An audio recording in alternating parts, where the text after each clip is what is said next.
నమస్కారం వార్తలకు స్వాగతం ముందుగా ముఖ్యాంశాలు మాజీ మంత్రి అంబటి రాంబాబు ప్రెస్ మీట్ పలు అంశాలపై వివరణ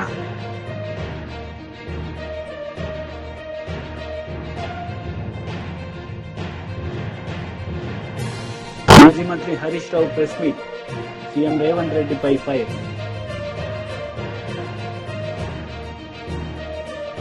ఎస్సీ వర్గీకరణకు అడ్డుపడేది మాలల్లో ఉండే కొందరు స్వార్థపరులు మనువాదులే అని ఎంఆర్పీఎస్ వ్యవస్థాపక అధ్యక్షుడు మందకృష్ణ మాదిగ అన్నారు. దళిత వర్గాల్లో ఎదిగిన మాలవర్గం అంబేద్కర్ పోరాట స్ఫూర్తికి వ్యతిరేకంగా వెళ్తున్నారని మండిపడ్డారు. మాలలు అంబేద్కర్ వారసులు కాదని అంబేద్కర్ ను అవమానిస్తున్నారని ఆరోపించారు.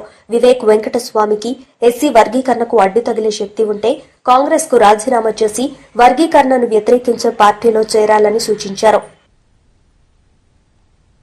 దళిత వర్గాల హక్కుల్ని ఆత్మగౌరవానికి అడ్డు తగిలే వాళ్లను మనువాదులుగా పోల్చాడు. ఇప్పుడు 100 ఏళ్ల తర్వాత దళితుల్లోనే ఒక ఎదిగిన వర్గం మిగిలిన వర్గాల హక్కులను హరించడానికి కుట్రలు చేస్తున్నప్పుడు, అంబేద్కర్ స్ఫూర్తికి విరుద్ధంగా వాళ్ళు ప్రవర్తిస్తున్నప్పుడు వాళ్ళని మేము మనువాదులు అంటున్నాం. ఈ రోజు మా ప్రాతినిధ్యం విద్య, ఉద్యోగ, రాజకీయ రంగాల్లో మా ప్రాతినిధ్యం లేదనే విషయం అర్థమైనప్పుడు, అవి కమిషన్లన్నీ నిర్ధారణ చేసినప్పుడు మా వాట మేము కోరుకోవడం అనేది అంబేద్కర్ స్ఫూర్తికి అనుగుణమైంది కదా. మా వాటకు అడ్డు తగులుతున్నది మనువాదుల ఆలోచనకు అనుగుణంగా ఉన్నది కదా.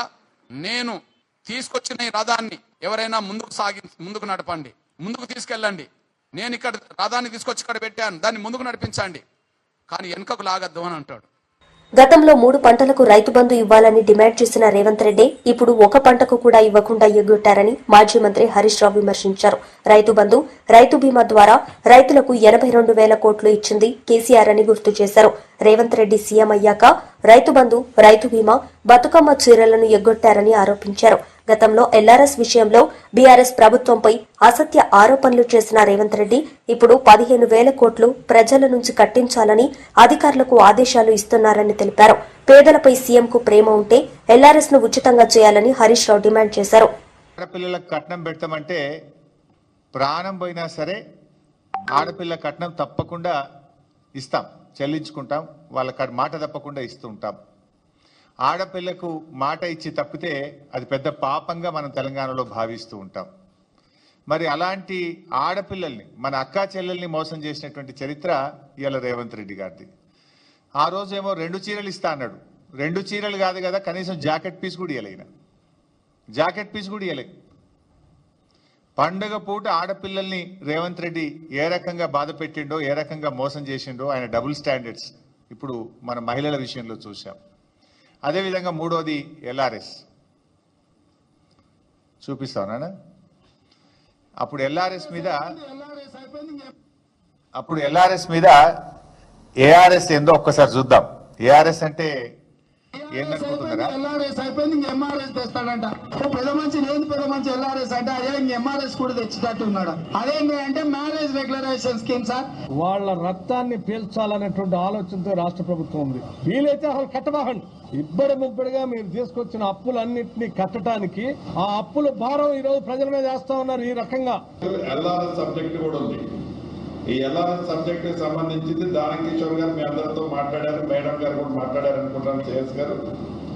దీన్ని కూడా మనం చాలా రషప్ చేసి ఏదైతే షార్ట్ ఫాల్ అప్లికేషన్స్ అన్ని కూడా వాళ్ళు మళ్ళీ అప్లోడ్ చేయడానికి మళ్ళీ మన నోటిఫికేషన్ ఏదో ఇచ్చినట్టు, మీకు షెడ్యూల్ ఏదో ఇచ్చినట్లున్నారు, వాటిని కూడా మనం షార్ట్ అవుట్ చేయాల్సిన రెస్పాన్సిబిలిటీ ఉంది. దానికి కావాల్సిన టీములు కూడా కావాలంటే ఐడెంటిఫై చేసుకొని రిక్వెస్ట్ చేసుకుందాం అనుకున్నాం. సో ఎల్ఆర్ఎస్ మీద ఏఆర్ఎస్ ఏందో చూశారు. ఎల్ఆర్ఎస్ అంటే ల్యాండ్ రెగ్యులరైజేషన్ స్కీమ్, మరి ఏఆర్ఎస్ అంటే యనమల రేవంత్ రెడ్డి స్కీమ్. ఆ రోజు బీఆర్ఎస్ పార్టీ అధికారంలో ఉన్నప్పుడు ఎల్ఆర్ఎస్ ఉచితంగా చేయాలని, పేదల రక్తమాంసాలు పీలుస్తున్నారని, పేదలను ఉసురు పోసుకుంటున్నారని రెచ్చిపోయి మాట్లాడిండు రేవంత్ రెడ్డి గారు, బట్టి విక్రమార్క గారు, ఉత్తమ్ కుమార్ రెడ్డి గారు, కోమటిరెడ్డి గారు, సీతక్క గారు. ఇంకా అందరి వీడియోలు ఉన్నాయి, నేను టైం వేస్ట్ చేయదలుచుకోలేదు. కానీ ఇవాళ ఏమంటున్నారు? డబ్బు కట్టాల్సిందేనట. ఇప్పుడు 15,000 కోట్ల రూపాయల డబ్బు కట్టండి అని అధికారులకు ఛార్జ్ మెమోలు ఇస్తున్నారు. ఏమైంది? ప్రజల దగ్గర డబ్బు కట్టిస్తలేరు. ప్రజల్ని బెదిరించండి, అవసరమైతే కడీలు వీకండి, లేఅవుట్లు కూల్చండి, ప్రజల చేత డబ్బు కట్టించండి అని చెప్పి ఇవాళ ప్రజల రక్త మాంసాలు పీల్చి ఇవాళ ఎల్ఆర్ఎస్ డబ్బులు పేద ప్రజల దగ్గర వసూలు చేస్తా ఉన్నారు. నేను అడుగుతా ఉన్నా, ఆ రోజు ఉచితంగా చేయాలన్న మీరు ఇవాళ పేద ప్రజల రక్త మాంసాలు ఎందుకు పీలుస్తున్నారు? ఎందుకు ఎల్ఆర్ఎస్ కు ప్రజలు డబ్బులు కట్టాలి? కట్టద్దు అని బట్టి విక్రమార్క మాట్లాడింది కదా, గదే మాట మేమంటున్నాం. తెలంగాణ ప్రజలారా ఎల్ఆర్ఎస్ కట్టకండి. ఆనాటి బట్టి గారి మాటని నేను ఇవాళ చెప్తా ఉన్నా. నిజంగా మీరు మనుషులైతే, మాట మీద నిలబడే తత్వం ఉంటే, పేదల మీద ప్రేమ ఉంటే ఎల్ఆర్ఎస్ ను ఉచితంగా చేయాలని బీఆర్ఎస్ పార్టీ డిమాండ్ చేస్తుంది. నాలుగోది నిరుద్యోగులు. ఇందులో అయితే త్రిబుల్ స్టాండర్డ్ గా, డబుల్ స్టాండర్డ్ కాదు, మనోడు త్రిబుల్ స్టాండర్డ్. ఇది కూడా ఒక్కసారి చూద్దాం. త్రిబుల్ స్టాండర్డ్ అది ప్రతిపక్ష నాయకుడిగా ఆయన పెట్టిన ట్వీట్, అపోజిషన్ లో పెట్టినప్పుడు ట్వీట్, ముఖ్యమంత్రి అయిన తర్వాత మాట్లాడింది. ఒకసారి చదువు రానోళ్లను ఇవాళ ప్రభుత్వం పరీక్షలు వేయాలంటారు, గ్రూప్ 1 పరీక్షలు వాయిదాలు వేయాలంటారు. నిన్న మా పిల్లలు కూడా పరీక్షలు కొందరు వాయిదారు, కొన్ని ముందు కోరు, కొందరు వెనుక కోరు అంటారు. తప్పకుండా పరీక్షలకు సంబంధించి కూడా మా పొన్నం ప్రభాకర్ గారికి చెప్తున్నా, పిల్లలు రోడ్డు ఎక్కే బదులు మన ప్రభుత్వం వినడానికి సిద్ధంగా ఉంది. మేము మాట్లాడితే మమ్మల్ని కూడా బుల్డోజర్ లెక్కించి మిమ్మల్ని తొక్కుతా చంపుతా అని ఎంత ఘోరంగా ఈ ముఖ్యమంత్రి మాట్లాడిండో మీరు చూసాం.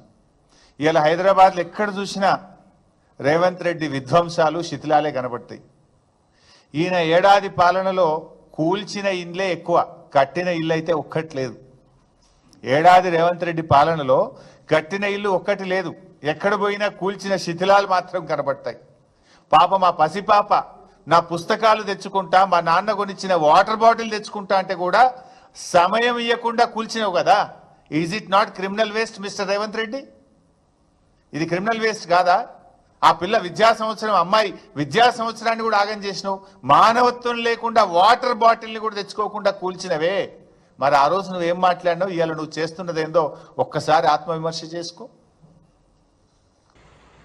కాంగ్రెస్ సర్కార్ ఏడాది పాలనపై బీజేపీ పార్టీ ఛార్జిషీట్ విడుదల చేయడం ఆశ్చర్యంగా ఉందని ఎమ్మెల్సీ జీవన్ రెడ్డి అన్నారు. రేవంత్ రెడ్డి ప్రభుత్వం అమలు చేస్తున్న సంక్షేమ పథకాలు బీజేపీ పాలిత ప్రాంతాల్లో ఎక్కడైనా అమలు చేస్తున్నారా అని ప్రశ్నించారు. దేశంలో ఏ రాష్ట్రం చేయని విధంగా 2 లక్షల వరకు రైతు రుణమాఫీ కాంగ్రెస్ ప్రభుత్వం చేసిందని గుర్తు చేశారు. ప్రజల్లో వస్తున్న ఆదరణ చూసి తట్టుకోలేక అసత్య ప్రచారం చేస్తున్నారని ధ్వజమెత్తారు. దేశంలో పంటకు కనీస మద్దతు ధర ప్రకటించి చట్టబద్దత కల్పించాలని జీవన్ రెడ్డి డిమాండ్ చేశారు. ముందుగా తెలంగాణ రాష్ట్రంలో అమలు కాబడుతున్నటువంటి ఒక సంక్షేమ కార్యక్రమాలను బీజేపీ పాలిత రాష్ట్రాలలో ఎక్కడైనా అమలవుతున్నాయో చెప్పండి. రైతాంగానికి సంబంధించి దేశం మొత్తం మీద వ్యవసాయ ఉత్పత్తుల కనీస మద్దతు ధరలకు అంటే మినిమం సపోర్ట్ ప్రైస్ కు చట్టబద్ధత కల్పించాలని ఉద్యమిస్తున్నారు. మినిమం సపోర్ట్ ప్రైస్, ఈ కనీస మద్దతు ధర నిర్ణయించేది కేంద్ర ప్రభుత్వం. మీరు నిర్ణయించేటువంటి ఆ మద్దతు ధర దాని చట్టబద్ధత కల్పించే రైతాంగానికి అందింపజేయాల్సిన బాధ్యత మీపై ఉంటుందా, ఉండదా? ఇంతవరకు స్పందన లేదు. రాజధాని ఢిల్లీలో వాయు కాలుష్య నియంత్రణకు విధించిన గ్రేడెడ్ రెస్పాన్స్ యాక్షన్ ప్లాన్ 4 నిబంధనలు సడలించేందుకు సుప్రీంకోర్టు అంగీకరించలేదు. వాయు కాలుష్యం తగ్గుముఖం పట్టే వరకు ఈ నిబంధనలు కొనసాగుతాయని justice Abhay S Oka, justice Augustine జార్జితో కూడిన ధర్మాసనం తేల్చి చెప్పింది.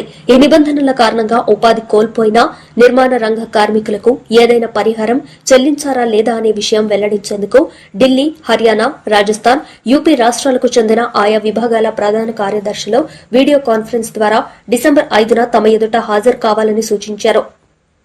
BRS leader RS Praveen Kumar media సమావేశం నిర్వహించారు. ఈ సందర్భంగా పలు అంశాలపై ఆయన మాట్లాడారు. టెక్నాలజీ కోర్సుకు ప్రొఫెసర్గా వచ్చారు. మరి సార్కు గుర్తుండాలి, చాలా మంచి ప్రొఫెసర్. మేమందరం కూడా చాలా కష్టపడి చదువుకునే వాళ్ళం. కాకపోతే భవిష్యత్తు ఏ విధంగా ఉండబోతున్నది, మరి వెటర్నరీ సైన్సెస్ అంటే అయ్యో అందరూ చాలామంది కూడా మెడిసిన్ రాక వెటర్నరీ సైన్స్కి వచ్చేవాళ్ళు. చాలామంది కూడా ఒక అసంతృప్తి ఉండేది. కానీ వారు మా అందరి లోపల నింపిన ఆత్మవిశ్వాసం, మాకు చదువు చెప్పిన తీరు ఇప్పటికి కూడా గుర్తుంది. నిజానికి వారు చెప్పిన చదివే ఈరోజు నన్ను ఐపీఎస్ అధికారిగా చేసింది. ఆ సీక్రెట్ ఏదో మీకు ఒక్క నిమిషంలో చెప్తా, సమయం లేదు కాబట్టి. నేను 1993వ సంవత్సరంలో ఢిల్లీలో మరి ధోల్పూర్ హౌస్లో ఉండే యూనియన్ పబ్లిక్ సర్వీస్ కమిషన్ యూపీఎస్సీకి పోయినప్పుడు మా అందరికీ ఇంటర్వ్యూ ఉంటుంది. మీకు తెలియదే ఉన్నది, ప్రిలిమినరీ, మెయిన్, తర్వాత ఇంటర్వ్యూ. 1993లో నాకు ఇంటర్వ్యూ వచ్చినప్పుడు నాకు అడిగిన మొట్టమొదటి క్వశ్చన్, ఆ ఇంటర్వ్యూ బోర్డు చైర్మన్ వచ్చేసి మిస్టర్ చట్వాల్, భారత రాయబారి, ఆయన భారతదేశానికి రాయబారిగా మారి రిటైర్ అయ్యాడు. ఆయన నాకు అడిగిన మొట్టమొదటి question meet science and technology మీదనే అడిగాడు. You seem to be veterinarian, but tell me how beef is different from meet, sheep, mutton అని చెప్పి ఒక ప్రశ్న అడిగాడు.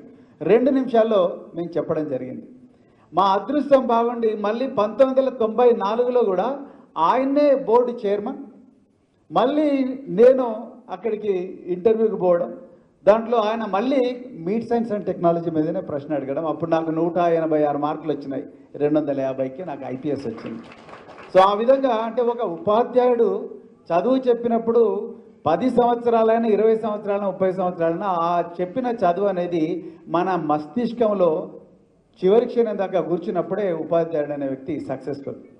సో ఆ విధంగా ప్రొఫెసర్ శ్రీనివాసరెడ్డి గారితో చాలా మంచి అంటే వారి చెప్పిన చదువు వల్ల మేము ఈరోజు ఈ స్థాయిలో ఉన్నాం. నాలాగనే కాదు, నాతో పాటు చాలామంది స్టూడెంట్స్ 26 మంది ఉండేవాళ్ళం మా క్లాస్లో. 26 మంది కూడా జీవితంలో అమెరికాలో ఉన్నారు, ఆస్ట్రేలియా ఉన్నారు, లండన్ ఉన్నారు, అందరు కూడా చాలా బాగా బతుకుతూ ఉన్నారు. ఇంకా రెండవ విషయం, నేను మార్చి 18వ తారీఖు నాడు బీఆర్ఎస్లో జాయిన్ అయినా.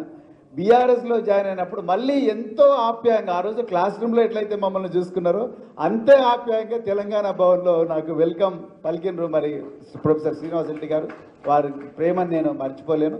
అదేవిధంగా వారు మరి అమెరికా పోతున్న సందర్భంలో మరి రావుల చంద్రశేఖర్ రెడ్డి గారు ఈ ఆఫీస్కి అంతా క్యూరేటర్గా ఉండి మమ్మల్ని అందరినీ కూడా రెగ్యులర్గా గైడ్ చేస్తున్నారు. మరి శ్రీనివాసరెడ్డి గారు ఎంత గొప్ప సర్వీస్ అందించారో అంతే గొప్ప సర్వీసెస్ మరి రావుల చంద్రశేఖర్ రెడ్డి గారు కూడా అందిస్తారని చెప్పి మరి ఆశిస్తూ, మరి సార్ మీరు ఎక్కడ ఉన్నా కూడా ఆరోగ్యంగా ఉండాలి. I wish the best life for you sir, wherever you are. Thank you very much. కూటమి ప్రభుత్వం వచ్చి 7 నెలలైందని, ఎన్నికల్లో హామీలేవీ నెరవేర్చలేదని మండల ప్రతిపక్ష నేత మాజీ మంత్రి బొత్స సత్యనారాయణ విమర్శించారు. మాజీ మంత్రులు కారుమూరి నాగేశ్వరరావు, గుడివాడ అమర్నాథ్, మాజీ ఎమ్మెల్యే కరణం ధర్మశ్రీతో కలిసి విశాఖపట్నంలో బొత్స సోమవారం మీడియాతో మాట్లాడారు. మేరలో ఎక్కడ పొంతం లేకుండా ఆ కార్యక్రమాలు చేసే బడ్జెట్ పెట్టారు. ఎంతసేపు గతంలో చెప్పుకొస్తున్న అప్పుల గురించే 1కి 10 సార్లు చెప్పారు. కానీ బడ్జెట్ తాలూకా ఇచ్చిన వాళ్ళు బడ్జెట్ ఇచ్చిన బుక్ లో ప్లేస్ చేసిన బుక్ లో చూస్తే వాటికి వీటికి పొంతన లేవు. ఇవన్నిటి కూడా డిబేట్ జరిగింది, చాలాసార్లు డిబేట్ జరిగింది. వాస్తవాలన్నీ కూడా శాసనమండలిలో చెప్పాం కూడా, వాస్తవం కాదని చెప్పాం కూడా. అవి పక్కన పెట్టుకుంటే అసలు ఇచ్చిన వాగ్దానాలని, ప్రజలకు ఇచ్చిన సూపర్ 6 కానీ లేదు, ప్రజలకు ఇచ్చిన హామీల్ని ఏదైతే విద్యుత్ ఛార్జీలు కానీ లేదు నిత్యావసర ధరలు కానీ అవన్నిటినీ కూడా మేము ఎట్టి పరిస్థితుల్లోనూ పెంచం, మీకు నేను భరోసా, మేము వస్తే ఇంకా తగ్గిస్తామని చెప్పిన నేపథ్యాన్ని కూడా మనం చూసాం, విన్నాం కూడా. మీ పత్రికా సోదరులు అందరూ కూడా ఉన్నారు. ఇది ఎవరో ఆశామాషి మనుషులు ఎవరో చెప్పలే, ఏదో పార్టీ కార్యకర్తలు చెప్పలే. సాక్షాత్తు కూటమిలో ఉన్న ఎవరైతే తెలుగుదేశం పార్టీ ఆది నాయకుడు చంద్రబాబు నాయుడు నోటంట, అలాగే కూటమి నాయకుల్లో ఉన్న భారతీయ జనతా పార్టీ నాయకులు కానీ లేదు కూటమి నాయకులతో భాగస్వాములైన జనసేన అధ్యక్షులు కానీ ఈ వాక్యాలని వాళ్ళు చెప్పిన మాటలు. ఇదేదో నేను చెప్తున్న మాటలు కాదు. ఇవాళ చూస్తే రేపు 1వ తారీఖు నుంచి ఇవాళ నుంచి సుమారు ఒక్కొక్క బిల్లు మీద, ఎందుకంటే మన దగ్గర 6 స్లాబ్లు ఉంటాయి, పేదవాడి దగ్గర నుంచి హైయెస్ట్ వాడు వినియోగదారుడి వరకు కూడా 6 స్లాబ్లు ఉంటాయి. 6 స్లాబ్లు, 1, 2 కాకుండా 0 నుంచి 30 వరకు ఒక స్లాబ్ ఉంటుంది. 0 నుంచి 30 వరకు అది పేదవాడులోని, అలాగే 31 నుండి 75 వరకు ఒక స్లాబ్ ఉంటుంది. 0 నుంచి 30 వరకు అయితే ₹1.90 పర్ యూనిట్కి ఛార్జీ వసూలు చేస్తారు. అదే 31 నుండి 75కి అయితే ₹3 వసూలు చేస్తారు. అదే 76 నుంచి 125కి అయితే ₹4.50 ఛార్జీని వాళ్ళ దగ్గర నుంచి, వినియోగదారుడి దగ్గర నుంచి వసూలు చేస్తుంది. అదే 126 నుంచి 25కి అయితే ₹6. అదే 226 356 నుంచి 400 యూనిట్స్ వరకు ఖర్చు పెడితే వినియోగదారుడికి ₹8.75 యూనిట్కి పర్ యూనిట్కి, ఇంకా పైపెచ్చు ఇంకా 400 దాటితే ₹9.70. ఇది గత కొంతకాలంగా రాష్ట్రంలో వసూలు చేస్తున్న విద్యుత్ ఛార్జీలు. ఇవి విద్యుత్ ఛార్జీలు వీటి మీద అయ్యో ఎక్కువైపోయేవి, దీన్ని మేము తగ్గిస్తాము అని చెప్పిన కూటమి నాయకులు మరి తెలుగుదేశం పార్టీ ఈరోజు వచ్చి మళ్ళీ ఇవాళ నుంచి సుమారు 6,072 కోట్ల రూపాయల్ని ఇవాళ వచ్చి అధికంగా భారం మోపింది. దాని నుంచి ఏదైతే నేను చెప్పానో అప్ టు 30 యూనిట్ల వరకు వాడుతున్న ₹1.90 ఇవాళ అది సుమారు ₹3 అయ్యే పరిస్థితి ఇవాళ ఉంది. అదే ₹3 వాడుతుంది వచ్చి ₹4.20 అయిపోయే పరిస్థితి ఉంది. అంటే ఒక యూనిట్కి సుమారు ₹120 నుంచి ₹1.25 పెరుగుతుంది. ఒక యూనిట్కి ఇది పెరుగుతుంది. మాజీ మంత్రి అంబటి రాంబాబు మీడియా సమావేశం నిర్వహించారు. ఈ సందర్భంగా ఆయన మాట్లాడారు. కాకినాడలో ప్రశ్నిస్తున్నారు, ఏమిటి అన్యాయం, పీడిఎస్ రైస్ ఎందుకు వెళ్తుంది? ఎవరిని అడుగుతున్నావు స్వామి? నీ చెక్ పోస్టులు ఉన్నాయి, అక్కడ నీ ఆధీనంలో ఉంది. ఒక పెద్ద డ్రామా, చేతగాని తనం, ఎదుటివాడి మీద మాట్లాడేటటువంటి ప్రయత్నం మీరు చేస్తున్నారు. నేను నిన్న కూడా చెప్పా, కాకినాడలోనే ఉంటాడు మన పౌర సరఫరాల శాఖ మంత్రి. ఎందుకంటే కలెక్షన్ కోసం నేను అంటున్నారు, ఫుల్ కలెక్షన్. నేను మొన్న చెప్పాగా 200 కోట్ల రూపాయలు రైతులు కాదు మిల్లర్స్కి రిలీజ్ చేశారు. 8% కాడ కొట్టేశారు. ఇది ఏ మిల్లుననే చెబుతారు. ఇది నా ఆరోపణ. సమాధానం చెప్పండి. సమాధానం చెప్పరు. సమాధానం చెబితే తీసుకోమని నిజమే కదా అని మిల్లర్స్ అందరూ వచ్చేటువంటి పరిస్థితి ఉంటుంది. ఆయన అంటాడు, అసలు ఈ కాకినాడ పోర్ట్ నుంచి గత 3 సంవత్సరాల్లో ఎన్ని లక్షల మెట్రిక్ టన్నులు ఉత్పత్తి అయిందో చెబితే మీరు ఆశ్చర్యపోతారు. 1,35,00,000 మెట్రిక్ టన్నులు కాకినాడ పోర్ట్ నుంచి వెళ్ళింది. అది ఎంత అంటే 48,537 కోట్ల ఖరీదు చేసేటటువంటిది ఈ గత 3 సంవత్సరాల్లో జగన్మోహన్ రెడ్డి గారి పరిపాలన వెళ్ళింది. ఇది అక్రమం, అన్యాయం. ప్రజలు ఆశ్చర్యపోతున్నారు అని నేను ఇంకోటి చెబితే అందరూ ఆశ్చర్యపోతారు. పవన్ కళ్యాణ్ గారు కూడా ఆశ్చర్యపోతాడు, మన మనోహర్ కూడా ఆశ్చర్యపోతాడు. అంటే వాళ్ళిద్దరూ ఆశ్చర్యపోవడానికి వాళ్ళకి తెలియకపోతేగా, తెలిసే ఉంటుంది. అందుకని ఆశ్చర్యపోరేమని నాకు అనుమానం. అదేంటో తెలుసా మీకు? మొత్తం ఈ రాష్ట్రంలో కాదు, ఈ దేశంలోనే రైస్ ఎక్స్పోర్ట్ చేసేటటువంటి కంపెనీ ఏదైనా ఉంది అంటే దేశంలో 3rd ప్లేస్లో ఉన్న కంపెనీ ఒకటి ఉంది. మన రాష్ట్రంలో నెంబర్ 1 ప్లేస్లో ఉన్నటువంటి కంపెనీ ఒకటి ఉంది. దాని పేరు పట్టాభి ఆగ్రో. ఎవరిదో తెలుసా? ఇది పయ్యావుల కేశవులు గారి వియ్యంకులది. పయ్యావుల కేశవులు గారు ఎవరో తెలుసు కదా? మీ సహచర మంత్రి, ఫైనాన్స్ మినిస్టరు. ఆయన వియ్యంకుడు మొత్తంలో నెంబర్ 1గా ఆంధ్ర రాష్ట్రం నుంచి బియ్యాన్ని ఎగుమతి చేసినటువంటి గొప్పవాడు. ఇంకోటి కూడా చెప్తున్నా, మొన్న మీరు స్టెల్లా అనే దానిలో పట్టుకున్నారు కదా, కలెక్టర్ గారు వెళ్ళి సీజ్ చేశాడు. స్టెల్లా అనేటువంటి వెజల్ని పట్టుకున్నారు. ఇదే గొడవ. ఇవాళ మీరు డీప్ సీలో ఉంది ఒకటి, ఎంవి కనస్టర్ ఆ వెజల్ పేరు. దానిలో 42,500 మెట్రిక్ టన్నులు ఆల్రెడీ పట్టాభి ఆగ్రో వాళ్ళు లోడ్ చేశారు. ఇంకా కొంత లోడ్ చేయాలి. రఫ్సీ ఉంది కాబట్టి లోడ్ చేయటం లేదు. ఈ రఫ్సీ కొద్దిగా తగ్గిన తర్వాత అది కూడా లోడ్ చేసి దాన్ని ఎగుమతి చేయబోతున్నారు నైజీరియాకి. నా ఆరోపణ చెప్తున్నా, దీనిలో టోటల్గా పీడిఎస్ రైస్దే నేను ఆరోపణ చేస్తున్నా. పవన్ కళ్యాణ్ గారు, తమరు నాదెళ్ల మనోహర్ గారు మళ్ళా వెజల్లో వెళ్ళండి, సీజ్ ది షిప్ అని చెప్పండి. శభాష్. పయ్యావుల కేసులు గారి వియ్యంకుడిదైనా కూడా బ్రహ్మాండంగా పట్టుకున్నారా? నిజమైన నిజాయితీ పరులు మన పవన్ కళ్యాణ్ గారు, మనోహర్ గారు. వార్తలు ముగించే ముందు ముఖ్యాంశాలు మరోసారి. మాజీ మంత్రి అంబటి రాంబాబు ప్రెస్ మీట్, పలు అంశాలపై వివరణ.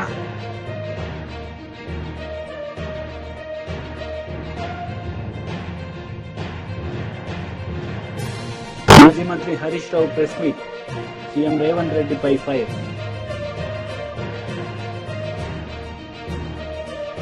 ఈ వార్తలు ఇంతటితో సమాప్తం. తిరిగి ప్రసారమయ్యే వార్తల్లో మళ్లీ కలుద్దాం. అంతవరకు సెలవు. నమస్తే.